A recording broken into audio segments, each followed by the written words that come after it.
Welcome to the Clay Edwards Show. More adrenaline. You know, it's a pretty interesting time to be alive. What's the saying that made the times you live in be interesting? We have accomplished that. And more testosterone for your morning drive. But when you know you've got a problem, how about tell people and be honest? What's going on? Going to war on cancel culture and bringing the spotlight on issues and topics from around the city of Jackson. I feel like Jackson, Mississippi. No one else wants to talk about. The whole system is corrupt and evil. It's unreal, and they don't care, and everybody knows that. It's just sad. And fights for the soul of America. I'm going to need y'all to explain to me what a positive solution is, because you positive solutions only people have been in charge for a while now, and I'm not seeing too many positive solutions. You never met a mother. Why not? Strap in, turn up the volume, and get ready, Jackson, for unfiltered, no sugar added talk radio. Broadcasting live from the Generator Power Solutions studio. It's award-winning podcaster Clay Edwards. All right, good morning, and welcome to the Clay Edwards Show. We're live in the Generator Power Solutions studio here at 103.9 WYAB. Good morning, Jackson, Mississippi. Man, to say I'm excited about this morning would be an absolute understatement. I've been looking forward to this all week, and we've had great guests all week. But, man, after talking to this fellow that's sitting across from me for 5 minutes on the phone, I can confidently tell you guys to tell the wolves I'm at the door, and I got the big dog with me today. Lieutenant Colonel Thomas Tuggle. How the heck are you, sir? I'm doing great, sir. How you doing? I am doing good. Oh, I got you on there. I've gotten these mics confused all week. And, all right, there we go. So, Mr. Tuggle, how would you like me to address you? Is it Lieutenant Colonel or Mr. Tuggle? You just call me Thomas. Thomas? Thomas is good. I like first names. Yeah, Thomas is good. I like first names. So, Thomas is the director of the Mississippi Law Enforcement Training Academy. Top dog out there. Well, I wouldn't say necessarily top dog, but I consider myself being part of a great team. We've got a good team, and sometimes it's just to the point that when we have to make a decision, we get input from everybody, and I just kind of look at the input and then make the final decision. So it's just part of a great team. So I was reading your bio, yes, doing a little research and whatnot, and there were some things that jumped out at me. First off, you're a retired Marine. Not retired. I got out right after the first Gulf War. My last stage was in theater. We were in Kuwait, and that was interesting. Of course, I joined the United States Marine Corps to make a career, but combat would change your outlook on life, and that's certainly what happened. Nobody joins the military to go to war, but that's just part of your decision to join, and I just very fortunate enough to serve my country, and like I say, combat changed my outlook. So I found myself in the middle of a war and had a conversation with God, and God and I sat down. I said, "Hey, God, you get me out of this one. We'll find something else to do in life." And that's where I am now. Yeah, man. But look, you accomplished a lot. You got several medals, and it's one of the things I noticed, and it just to me how quickly a person moves up the ladder. Yes, sir. In their line of work. And you were not with the Hernando Police Department long, and you were a training officer. You were a member of SWAT. Yes. And all that happened in just a couple of years there. About 2.5 years, give or take? No, yes, a little over 3 years. Yeah, a little over 3 years, sir. Just under 4. Yeah, man, that's amazing. Like I say, it just says a lot about somebody that can come in from rookie, yes, sir, to leader. Yes. And then you left there and went to the Highway Patrol. Is that correct? Yes, sir. I joined the patrol in November of '95. I started the patrol school out there in Pearl. And you graduated in '96. You were located up in North Mississippi? North Mississippi. They sent me back to Hernando. That's the hometown, huh? Hometown. That's good stuff there, man. I was joking coming back through from Memphis about 2 years ago. We stopped in South Haven, and we were just getting some lunch, and I was like, man, am I the only person? And maybe it's just my Jackson, Central Mississippi bias. I was like, do we really consider South Haven and North Mississippi? I was like, it just feels more like Tennessee, and it's just aesthetically and everything up there. But from down here, we tend to venture more towards the coast than we do up north, at least in my household. Yes, sir. So that's just beautiful. It's a beautiful state up there. I wish I could get up to North Mississippi a little bit more. It is, sir. That's home for me, and born and raised there. The county is growing and the businesses is flowing. People get along there. I literally think DeSoto County is, in my opinion, the model county for the rest of the country to follow, especially when it starts talking about relations and relationships and just pure energy. Yeah, it's really nice up there, and it's growing so fast. Yes, sir. And I know, and it's done it at being that close to Memphis, and they've got that huge industrial park up there, and got Amazon going up that way. It's booming. It's booming. It's been good for Mississippi. Yes, sir. It is. It is. Olive Branch, the city of Olive Branch, just extended their city limits. I think 25 square miles. So now they're looking to add about 25 brand new police officers, which I'm excited about. That they'll come see me, and so that's good for business. That is. So my family has a long history with the Highway Patrol. Yes, sir. My mother went through there. She was a patrol, and she worked for MBN. She got out when she got pregnant with me back in the 70s, but I'm not sure if you're familiar with Charlie Spiller's book, Yes. Life of an Undercover Agent. She's got a chapter in there. Charlie was her boss. Okay. And then my grandmother retired from right here in Jackson. She was head of implied consent. Okay. Forever, and Jeanette Shoemaker. Okay. So law enforcement runs deep in the family. So I just want to say thank you for your service and in the military and with law enforcement. Well, thank you for that also. Thank you for supporting law enforcement. We need more people like you. Well, I think I'm glad you brought that up, needing more people, because I think there's a lot of us out there. Actually, I know there are. And I think that a lot of people are scared to speak up after last summer, and they saw the crazy and cancel culture get taken and ratcheted up to a whole nother level after the George Floyd incident and the riots and stuff across America. People became scared to speak up. And that's when I decided that it was time to start speaking up. Yes. I was like, we can't keep giving extremists the platform to cancel us for having our opinions. And we talked about this in our phone conversation when we set this interview up. Mm-hmm. It's like, I'm never going to accept the fact that being pro-law enforcement and a Christian in Mississippi makes me some kind of weirdo. Yes, sir. I refuse that. Yes, sir. I was at the DeSoto County Memorial Friday, and I gave the keynote address. And, of course, I'm a very patriotic guy. And one of the things I brought up was 30 years ago, the United States Marine Corps sent me to Southwest Asia. A brutal dictator had invaded the neighboring country, killing thousands. And we were there to liberate the people of Kuwait. 100 hours later, we were standing on the outskirts of the Kuwaiti International Airport. Our mission was complete. A lot of people said it was going to take 4 to 5 months to achieve all the objectives, but we did that in 100 hours. And I remember an old man and several what appeared to be teenage boys waving the American flag, screaming, "America's number one, America's number one." And I thought to myself, we're number one because of people like you, people that wear the uniform, police officers, firefighters. That's why we're number one. But most importantly, we're number one because we're just peace-loving people. We're a very patriotic country, and we believe in the stars and stripes. So that's what makes us number one. And everybody that wants to criticize this country, criticize what our freedoms are, I just challenge them to lace up a pair of boots, put on some camouflage utilities, and go sit in the mountains of Afghanistan for about 3 to 4 weeks. And I promise you their opinion will change. I wish there was a patriotism boot camp that we could send people through, apolitical, Yes, nothing political. But we should all be patriotic. Yes, I mean, you can say that. Well, America's systemic racism. This was unfair. This was unfair. I wasn't given a fair hand.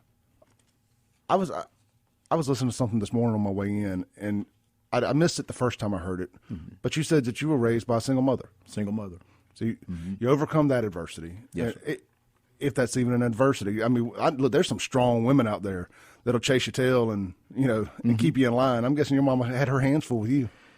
I'm glad I went through that at a young age because back then, discipline was a little different than it is today. Back then, you had to go pick your weapon, and Mind me too. If she says get out there and find your limb, don't you come back with something about a foot long. You better bring something back because it's going to be worse. So, but back then also, Clay, you're not about the same age. If you were at somebody else's home and you broke a lamp or you you did something, that person spanked you, and then a phone call preceded your arrival home. So you got another one when you got home. Yeah. Those days were painful, but I always tell people don't be focused on the disappointment. Just focus on the lesson, and that's pretty much how my mom taught. I'm not worried about the disappointment. What lesson did you learn? Don't do that again. Yeah, my mother made it clear that her authority was extended to wherever I was and whoever I was with. I agree with that. Look, me and my sister, we were acting up one time out to eat, and I don't know exactly what I said, but they made it clear early on into dinner before we ever got our food that when we got home, I was going to go get to pick my belt. Oh, yeah. I was the best kid. I was telling jokes. I was hoping they forgot. They didn't forget. I went in, and then I picked the one belt that you could barely bend. Oh, yeah. Because you get that good leather strap, that'll snap. That'll snap. Oh, man. And I knew. It's like you had to try to find a happy medium, because if you got one that was that wasn't going to hurt, they were going to go straight and get the worst one. So you had to pick what level of pain you were willing to deal with when you went to pick your own weapon. Absolutely. But back to your point, you talked about racism and all, and I'm proud to be from Mississippi. I tell people wherever I go, I'm glad to be Mississippian. The majority of the country, believe it or not, isn't hampered by racism, but by personality conflicts being camouflaged as racism. Your people, I don't agree with your personality, but I can agree with your ideas. And vice versa, I don't agree with your ideas, but I don't have any issues with your personality. Racism is a pediatric way out of a conflict, basically, and that's what people use when they have no other way to deal with conflict resolution. So the first thing they want to go is a cowardly way out by using racism. Yeah, look, I get it a lot being opinionated like I am, and I told you this before we went on the air. I've said there's a lot of people I don't like just because they're an a-hole. Yes, it has nothing to do with their race, and there's a lot of people that like me just because I may rub them the wrong way. Yes, sir. But it doesn't mean that I think they're a racist. And a lot of us just got to get to that point where we say, hey, man, we can just disagree. Yes, sir. And conflict resolution, that's one of the biggest problems in America right now. Yes, sir. And look, we need to take a break real quick. Okay. I've got Lieutenant Colonel Thomas Tuggle with the Mississippi Highway Patrol here is my guest on the Clay Edwards Show, and we are broadcasting live here in the Generator Power Solutions studio at 103.9 WYAB. All right, welcome back to the Clay Edwards Show. This segment is brought to you by my friends over at Watkins Construction and Roofing. A roof repair can cause a lot of stress. Choosing the right roofing company to repair your roof is very important. Most contractors will try to convince you that replacement is the only way to go. That's not the Watkins way. They believe in an honest assessment that doesn't necessarily mean replacement. In most cases, all you need is a repair. Whether you have a leaky roof, need chimney repair, flat roof repair, roof water leak, single roof repair, metal roof repair, chimney flashing roof repair needed, Watkins Construction and Roofing is your go-to roof specialist. Give Watkins Construction and Roofing a call today for your complimentary roof assessment at 601-966-8233 or hit them up online at watkinsconstructioninc.com. Great people over there doing great work in the community, and those are the kind of partners I like to bring on the show, people that give back. And Watkins Construction and Roofing absolutely give back in the community, and I've had a long relationship with these folks for a long time, so we're happy to have them on. All right, speaking of happy to have on, I've got Lieutenant Colonel Thomas Tuggle sitting across from me, the big dog, as will be his new name from me. Mr. Tuggle. Yes, sir. One of the things, somebody texted a minute ago and asked, would you repeat that line about racism being a juvenile excuse? Oh, yes, sir. And that's just something when, I've been dealing with my whole life. You see people looking for an easy way out, I stated that the majority of the country, is not hampered by racism, but by personality conflicts camouflaged as racism. I don't agree with your personality, but I can agree with your ideas. And I said that, I don't have an issue. I don't have any problems with your issues, but I can get along with your personality. But racism is a pediatric way out of a conflict, and that's what people use that when they can't when dealing with conflict resolutions. That's the first thing they go to. If they can't attack you any other way, if they can't beat you on what's actually right or wrong, yes, it's you're a racist, or they don't go to name calling, whatever it is. They've taken that word and they've taken to me. Yes, they have dulled the edge of that knife. Absolutely, overusing it so much without it being sharpened, and now it doesn't. It's still real. We know what the word means, and we know the real history behind it. But when you have people just throwing it out there, when other white people are calling white people racist over who they voted for president, I feel like you've done that word a disservice in the people who dealt with real racism. Yes, sir. One thing I learned about my time in the Marine Corps is diplomacy is an important tool to resolving any conflict. Thomas Tuggle prides himself on it. You've got an idea and I have an idea, so we're both at a stalemate. I'm willing to say, hey, Clay, let's meet halfway. If Clay says, no, I want more than 50%, well, I'm willing to give you 60%. I take 40. If Clay says, no, I want more than that, I said, well, Clay, I'm going to give you 70%. I just take 30. But, Clay, I can't give you 80. I can't give you 90. You're not going to get 100% of this. And you settle with 70%, I take 30. Now, people say, Thomas Tuggle, you didn't get all you wanted. Well, neither did Clay. Clay may have gotten more, but the next time we had a conflict resolution, you may give me 70 and you take 30. But the bottom line is we work something out. So that's why I think diplomacy now, in any issue, we have to sit back and take a look at ourselves and say, what am I willing to give up? And you can resolve all your issues that way. And if you can't resolve them, take a day off, come back and say, let's pick back up where we are and find out how we can get this together.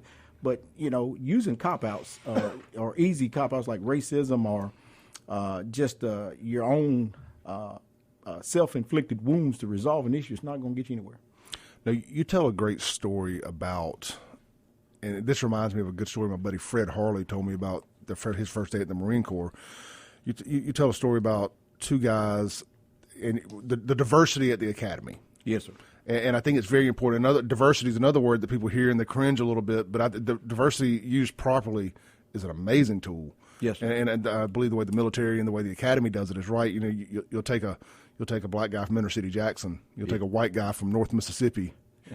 Calhoun County. Mm-hmm. and you throw them together. Yes, sir. You guys are going to, when he messes up, you pay the price. Absolutely. And you've got a good story about that, don't you? Absolutely. That was a true story. That happened in basic class, I want to say 203. It was a guy from Inner City Jackson. It was a guy from Byram, Mississippi. And it was obvious that those two had issues with each other, just perception.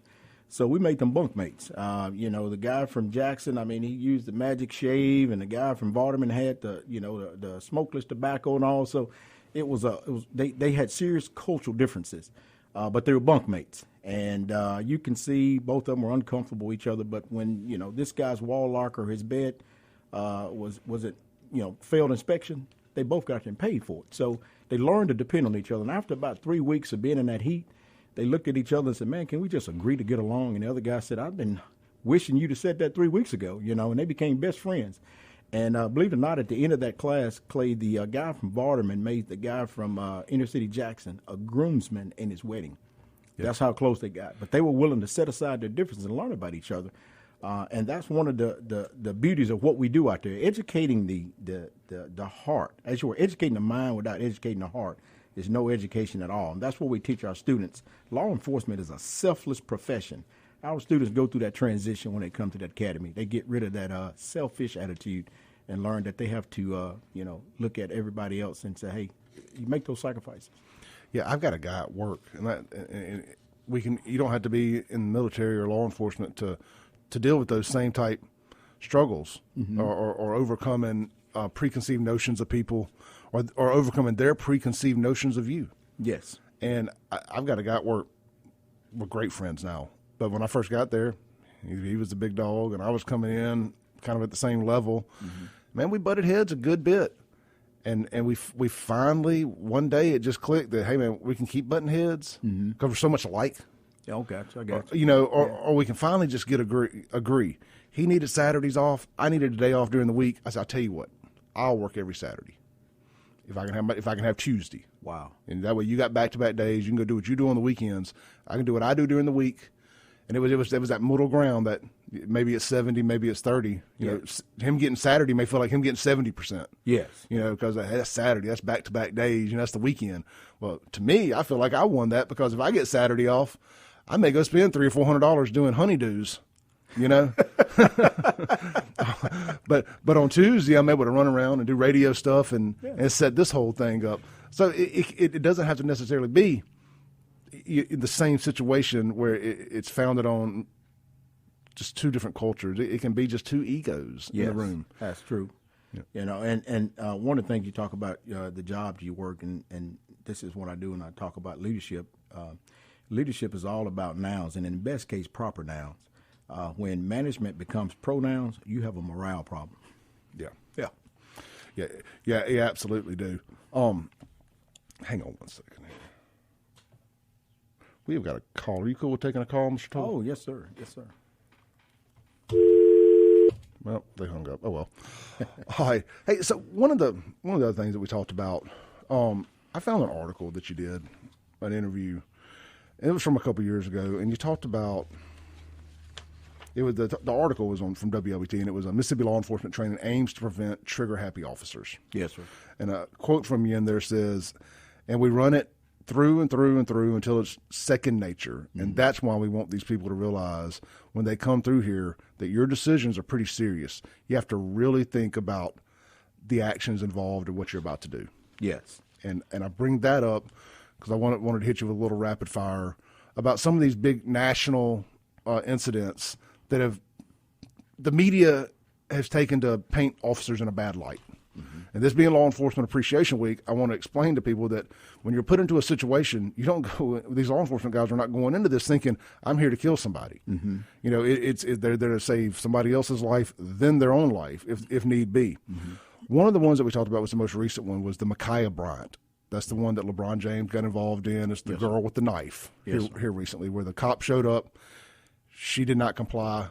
He had to shoot her. And I asked you, I say, was the cop in the right? And you said absolutely. Yeah, he was. That's a justifiable shooting there. I don't see any issues with that at all. Had the officer, and I actually would like to commend that officer because he made a split-second decision.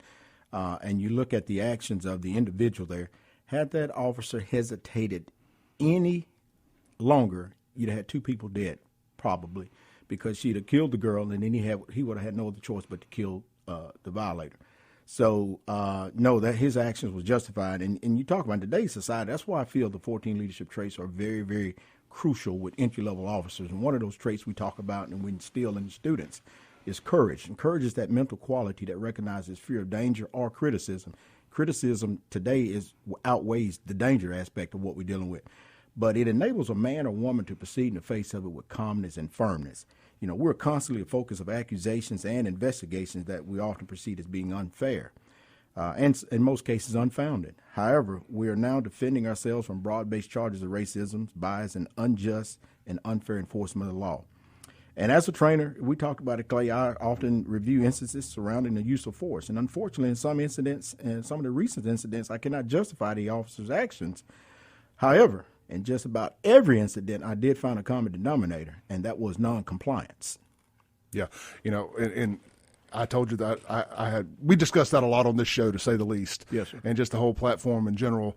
And it's like, I don't care what got you pulled over. The dry erase board has been cleaned. The second you decide to not comply, resist, or run off, yes, or sir, go to your car to get something. Like I see these incidents happen where these guys are going back into their car. Man, you got to know not to do that. Absolutely. I mean, you know, I've brought it up with people. I'm like, if we really believe that law enforcement killing young men in their communities is such a epidemic, then shouldn't we get into schools earlier on and teach people how to get out of a traffic stop alive? I mean, if it's such an epidemic, then why haven't these same people who are making it such a big deal getting into the school and getting into these kids at an earlier, more impressionable age? I know a lot of these inner cities, they don't have the school resource officers like, say, the suburbs do. Yes, you know, and they're not getting to these kids at a younger age and a more impressionable age to show them that the other side of law enforcement, the officer friendly type side of law enforcement, and teaching these kids, hey, okay, look, you get pulled over. Here's what we expect from our side of it. Here's how you comply. Here's how you leave this traffic stop. without going to jail, assuming there's no warrants and everything else involved. I think that would go a long way, and I don't think it's law enforcement's job to do that. I think it's the community that has a problem with it should pursue ways to overcome that. Well, this is what I say about that. That's why I'm so proud to be a Mississippian. Born and raised in DeSoto County, spent most of my time working here in headquarters in Jackson. But we are not dealing with those issues because the issue is silent majority. In these other states where you have lawlessness, you have people that no respect for the constitutional law, the silent majority is just that. They're silent. But here we have people, it don't make a difference what you look like. They support law and order. And the issues you said earlier in school, well, you look at where we are with today's generation, mom and dad now are more focused on not raising a family, but they're being led by what we see coming out of Hollywood, what love and hip hop, and then you got what is the everybody wants to go fishing and not raise their kid, not raise their kids. Mm-hmm. We have to put all of our energies back into the next generation. People talk, Thomas, you're dealing with millennials. I'm okay with millennials. I had to change, some things at the academy to deal with millennials, and the biggest thing was instead of, hey, you're going to do it because I told you so. Well, now I got to explain to them why we're going to do these things, and they're okay with that. But we're not focused on millennials. We're focused on that generation behind millennials because that generation needs it more than anybody. Mr. Tuggle, we're going to take a break real quick. We'll be right back here on the Clay Edwards Show on WYAB. All right, welcome back to the Clay Edwards Show. I've got Lieutenant Colonel Thomas Tuggle, Director of the Mississippi Law Enforcement Training Academy, sitting across from me. And, man, we've been tearing it up this morning. Thank you all for the text and everything. This segment is brought to you by Lakeland Glass and Tint. Look, Lakeland Glass and Tint, where quality matters. Give them a call at 601-946-1000. But something really cool, those guys are celebrating National Law Enforcement Week as well. This Friday, make sure I got my day right. Yep, this Friday from 11:30 to 1 at 2665 Lakeland Drive. That's the Lakeland Glass and Tint building. Free lunch for law enforcement and their families. They got a raffle going on. They're going to have $2,500 in giveaway. So if you're a law enforcement officer, you and your family, go by Lakeland Glass and Tint. Those guys are feeding you a free lunch. And I may try to get out there myself, say hey to everybody, just shake some hands, kiss some babies, and tell you guys thank you for what you do for us. So speaking of law enforcement, it's Law Enforcement Appreciation Week, and we were discussing the academy. Mm-hmm. And something that got brought to my attention was the funding for the academy and versus the funding for the Mississippi Fire Academy. And this is no knock on the Fire Academy or anything like that. I'm glad those guys get every penny they do. They need it. Mm-hmm. But our law enforcement guys need it too. How can we address that?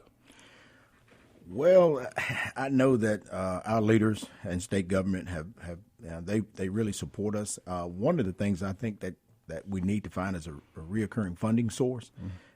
And Clay, much as crime has increased and all, and we have people doing some crazy things, I say just put some type of attachment to a DUI arrest, a drug arrest, and have maybe 75 cents or $1 that go toward training. And if the criminals hate us so badly and we tell them that their money is actually paying for our training, maybe it'll resonate. So look, I'm not going to break the law anymore. I'm going to put those guys out of business. I'm okay with that, Yeah. So I would think just let the criminals pay for our training. Yeah, I don't want to fund my own demise.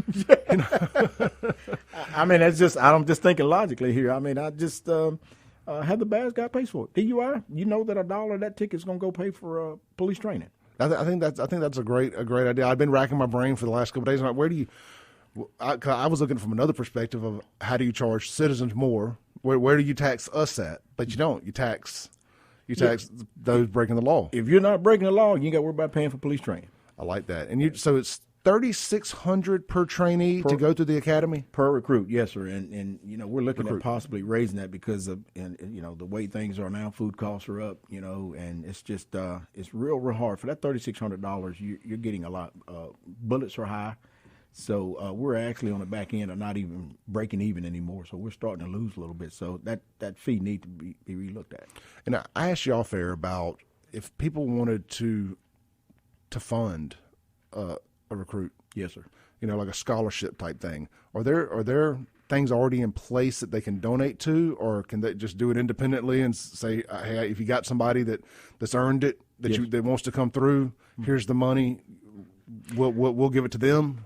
Yes, sir. That's called a self-sponsor, and not necessarily you pay the academy. You pay an individual. Let's just say you have a next-door neighbor whose son's 21 years old. He wants to be a police officer. He can't find an agency that will hire him, but he wants the training. You can pay for that. You can just say, hey, I'm going to self-sponsor this guy and pay the $3,600, and he can attend the training. Man, that's good stuff. That is. I like that. I think I'm going to sit here and I'm going to tap this week off with starting a fundraiser to give my listeners awesome. An opportunity to donate, and we'll see if we can't self-fund somebody. I think that'd be a great way to kind of put our money where our mouths is as well. If you support law enforcement, Clay, that's my heart's out. You're bringing tears to my eyes. I mean, I appreciate that. It's been heavy on my heart this week trying to figure out something, a way. And there was an officer recently that was in a car accident. Yes, sir. I don't want to mention his name, but he was in a bad car accident in Richland. We ended up helping raise around. My daughter saw it happen. Well, to give a little backstory, she texted me this picture of a car on fire. She goes, "Daddy, that's a cop car." Mm-hmm. And we start trying to figure out, scramble, because that's really close to our community. And come to find out, we share a church, a lot of friends. I was like, look, we got a big platform. We got 30,000 followers on Facebook, 20,000 on Instagram. Let's use it for some good. Started to go fund. I got family's permission. We started to go fund me. Ended up raising $10,000-$12,000 for his wife, because she's going to have to miss work. He's going to be taken care of. Yes. Through insurance and whatnot to an extent, and but the wife is going to have to miss a ton of work with all the leg surgeries. I mean, because he's immobile at this point for an extended amount of time. Wow. And I was talking about tearing up.